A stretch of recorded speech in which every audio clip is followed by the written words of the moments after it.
Hello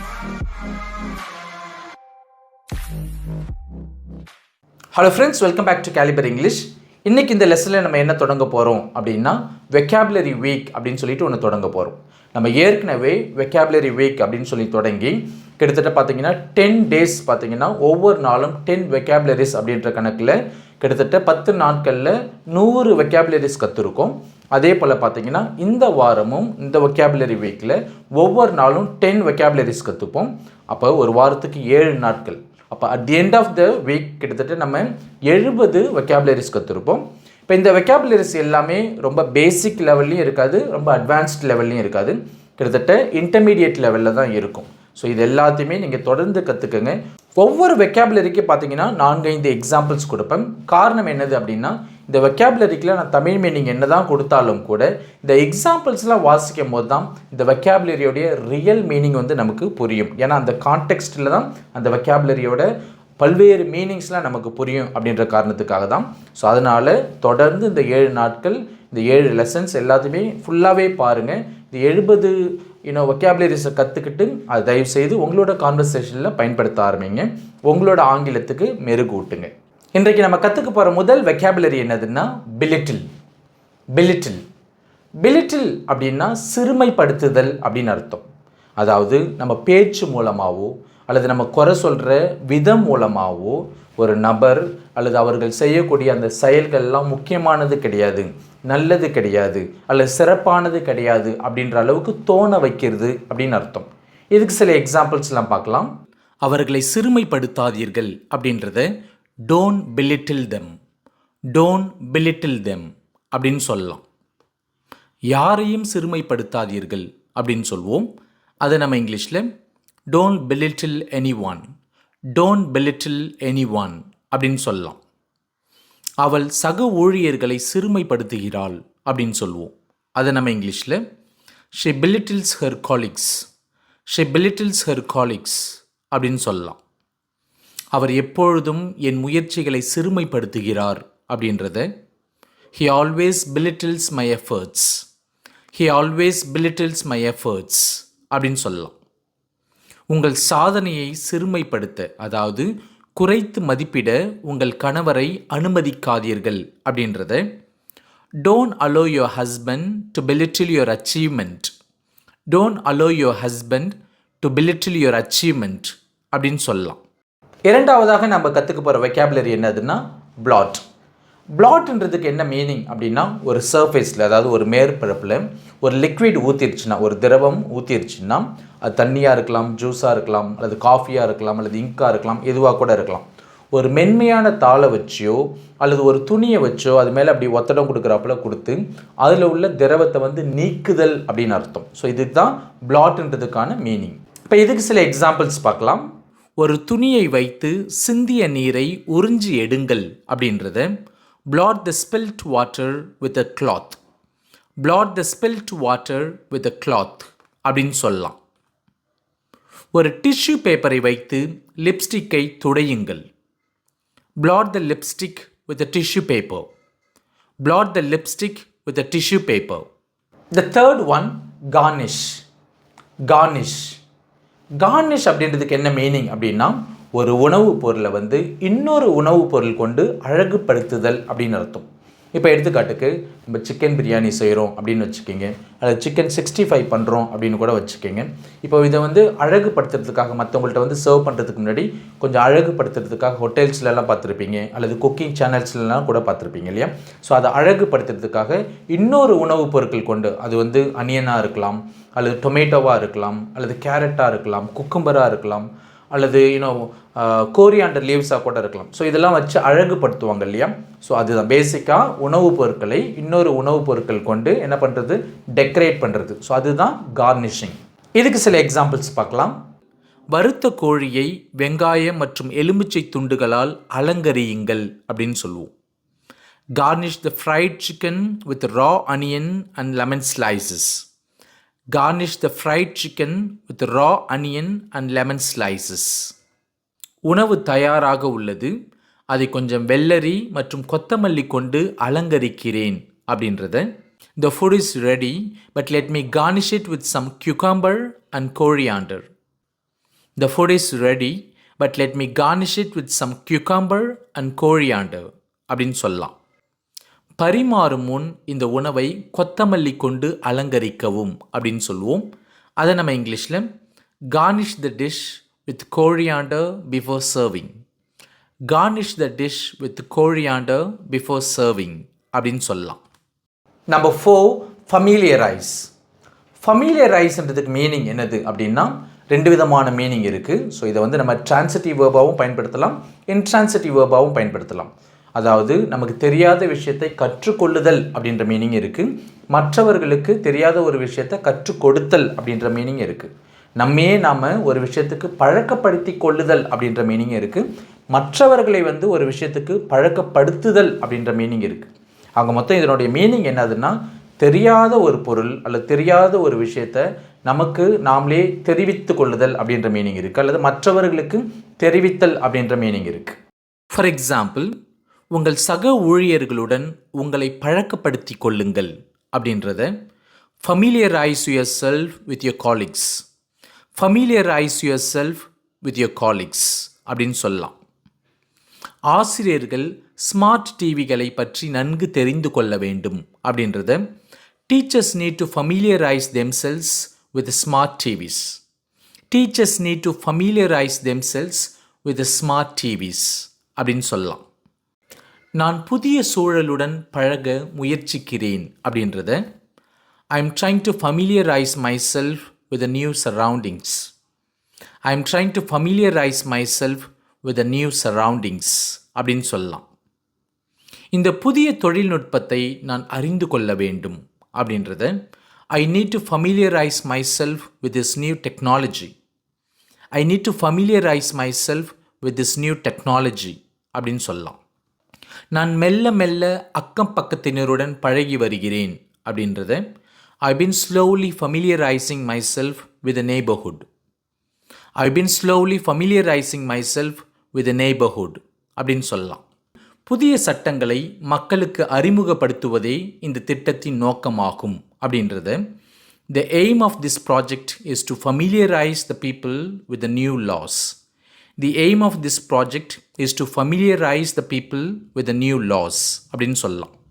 இந்த செயல்பாட்டின் நோக்கம் குழந்தைகளுக்கு புதிய சொற்களஞ்சியத்தை அறிமுகப்படுத்துவதாகும் அப்படின்றத இங்கிலீஷில் The purpose of this activity is to familiarize the kids with the new vocabularies. The purpose of this activity is to familiarize the kids with the new vocabularies அப்படின்னு சொல்லலாம். நல்ல இலக்கியங்களை மாணவர்களுக்கு பழக்கப்படுத்துங்கள். அதை நம்ம இங்கிலீஷில் familiarize the students with good literature. familiarize the students with good literature அப்படின்னு சொல்லலாம். இங்கு நிலவும் பிரச்சனைகள் குறித்து ஜனாதிபதிக்கு நாம் தெரியப்படுத்த வேண்டும் அப்படின்றத இங்கிலீஷில் We need to familiarize the president on the ongoing problems here. We need to familiarize the president on the ongoing problems here அப்படின்னு சொல்லலாம். The fifth one, grumble. grumble அப்படின்றதுக்கு என்ன மீனிங் அப்படின்னா நமக்கு ஒரு விஷயம் பிடிக்கல அப்படின்றத இன்னொருத்தவங்கள்ட்ட போயிட்டு அதை பற்றி நம்ம திரும்ப திரும்ப சொல்லிக்கிட்டே இருக்கிறது, அதுவும் குறிப்பாக கோபத்தோட அல்லது ஒரு எரிச்சலோட அது சொல்லிக்கிட்டே இருக்கிறது. அதுவும் குறிப்பாக பார்த்திங்கன்னா குறைப்பட்டு கொள்ளுதல் அப்படின்ற மீனிங் இருக்குது, அல்லது குறை சொல்லுதல்ன்ற மீனிங் இருக்குது, முணுமுணுத்தல் அப்படின்ற மீனிங்லாம் இருக்குது. இப்போ குறிப்பாக இந்த ஹாஸ்டல் ஸ்டூடெண்ட்ஸ்லாம் பார்த்திங்கன்னா ஹாஸ்டலில் சாப்பாடு நல்லா இல்லைன்னா புலம்பிகிட்டே இருப்பாங்க இல்லையா, என்னடா சாப்பாடு போடுறாங்க நல்லாவே இல்லை, உப்பு இருக்க மாட்டேங்குது, காரம் இருக்க மாட்டேங்குது அப்படின்னு சொல்லுவாங்க இல்லையா. ஸோ அதுதான் கிரம்பிளிங்.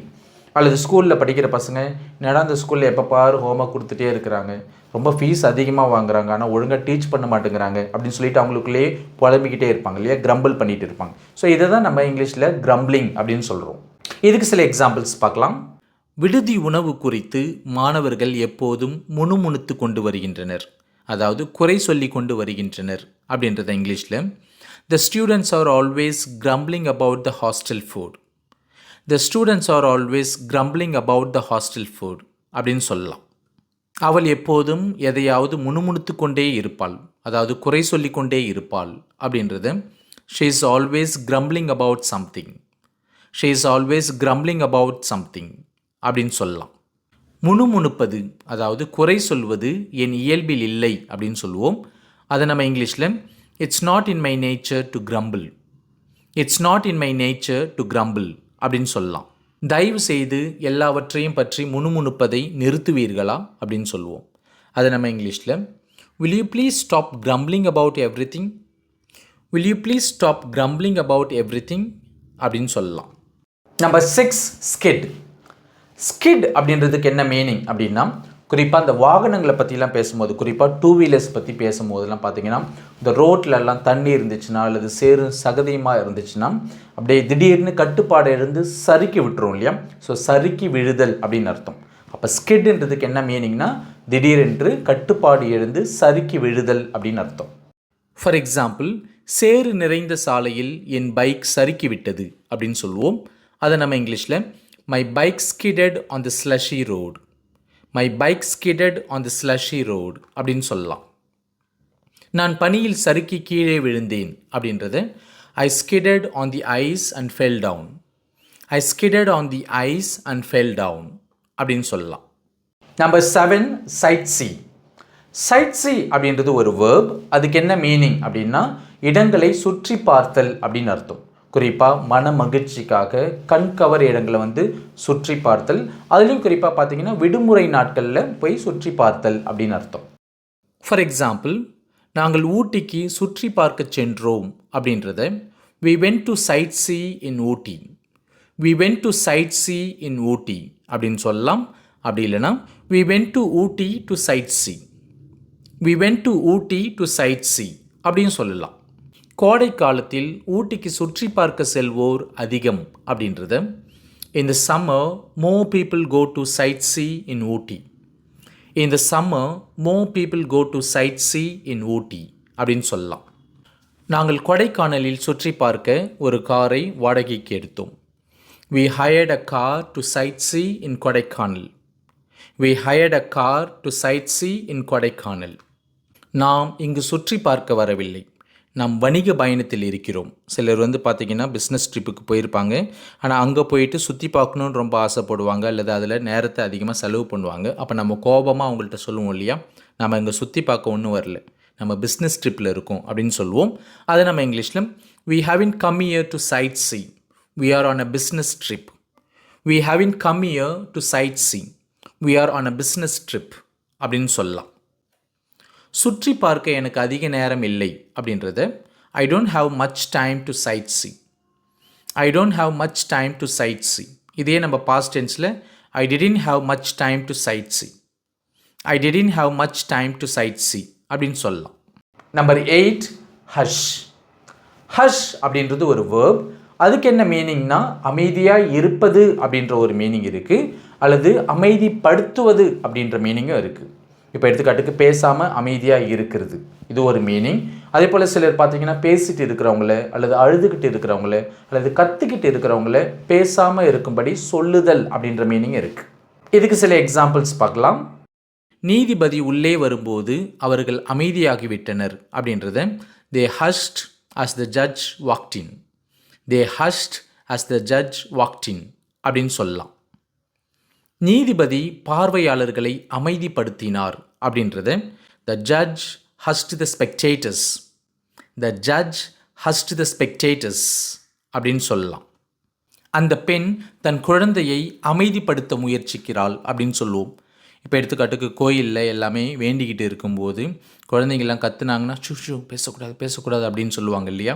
அல்லது ஒரு முக்கியமான மீட்டிங்கில் குழந்தைங்கள்லாம் கற்றுனாங்க அப்படின்னா அவங்கள அமைதிப்படுத்துறதுக்கு தாய்மார்கள்லாம் ட்ரை பண்ணுவாங்க இல்லையா. அதை நம்ம எப்படி இங்கிலீஷில் சொல்லலாம், the woman is trying to hush her baby, the woman is trying to hush her baby அப்படின்னு சொல்லலாம். இப்போது பேசாமல் தூங்க முயற்சி செய்யுங்கள் அப்படின்னு சொல்லுவோம். அதாவது குழந்தைகள் கூட நம்ம பெட்டில் படுத்துக்கிட்டு இருக்கும்போது குழந்தைங்க தூங்காமல் பேசிக்கிட்டே இருப்பாங்க இல்லையா. அப்போ நம்ம அவங்கள்ட்ட சொல்லுவோம் hush now and try to sleep, hush now and try to sleep அப்படின்னு சொல்லலாம். இப்போ இந்த இடத்துல ஹஷ் நவ் அப்படின்னா இப்போது பேசாமல் இருங்கள் அப்படின்னு அர்த்தம். குழந்தைகள் நூலகத்திற்குள் நுழைந்ததும் நூலகர் அவர்களை அமைதிப்படுத்தினார் அப்படின்றது the librarian hushed the children as they entered the library, the librarian hushed the children as they entered the library அப்படின்னு சொல்லலாம். அவர் பேச ஆரம்பித்ததும் கூட்டம் அமைதியானது அப்படின்றது the crowd hushed as he began to speak, The crowd hushed as he began to speak அப்படின்னு சொல்லலாம். நான் அவரை அமைதியாக இருக்கும்படி சொன்னேன் அப்படின்றது I told him to hush up. I told him to hush up அப்படின்னு சொல்லலாம். The last but one, cradle. cradle அப்படின்ற வார்த்தையை நம்ம நவுனாக பயன்படுத்தும் போது அதுக்கான மீனிங் நமக்கு தெரியும். தொட்டில் அப்படின்னு அர்த்தம்.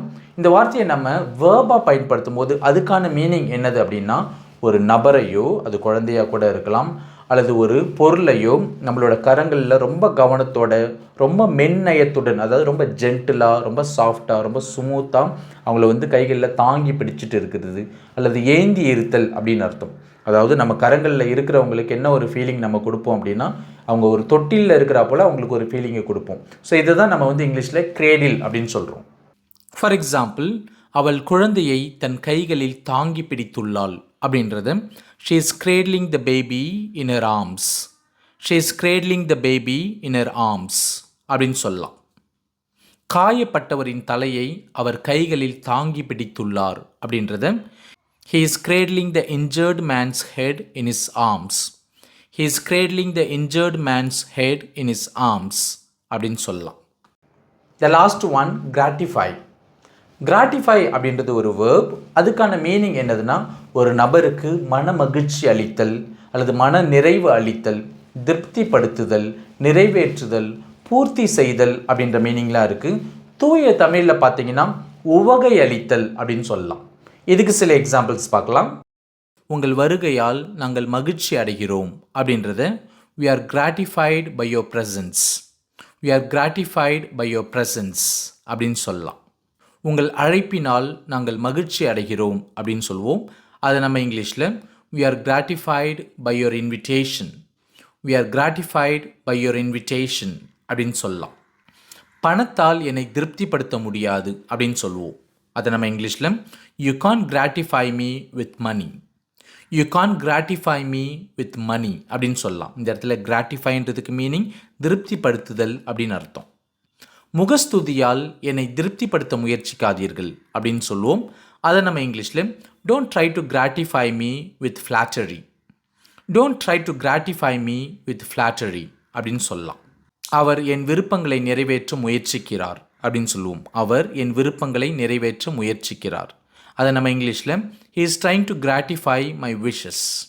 he is trying to gratify my wishes அப்படின்னு சொல்லலாம். இந்த இடத்துல கிராட்டிஃபைன்றதுக்கு மீனிங் நிறைவேற்றுதல் அப்படின்னு அர்த்தம். அவர் என் தேவைகளை பூர்த்தி செய்ய முயற்சிக்கிறார் அப்படின்றது he is trying to gratify my needs. he is trying to gratify my needs அப்படின்னு சொல்லலாம். அந்த லாஸ்ட் ஒன், அவளது பாராட்டு அவனுக்கு உவப்பளிக்கிறது அப்படின்னு சொல்லுவோம். அதை நம்ம இங்கிலீஷில் her praise gratifies him. her praise gratifies him அப்படின்னு சொல்லலாம். That's all for today. இந்த லெசன் உங்களுக்கு பிடிச்சிருக்கும் அப்படின்னு நம்புகிறேன். பிடிச்சிருந்துச்சு அப்படின்னா இந்த லெசனுக்கு ஒரு தம்ஸ் அப் கொடுங்க. நம்மளோட சேனலுக்கு சப்ஸ்கிரைப் பண்ணிக்கிங்க. உங்களோட ஃப்ரெண்ட்ஸுக்கு இந்த வீடியோவை ஷேர் பண்ணுங்கள். மீண்டும் நம்ம அடுத்த லெசனில் சந்திக்கலாம். தேங்க்யூ.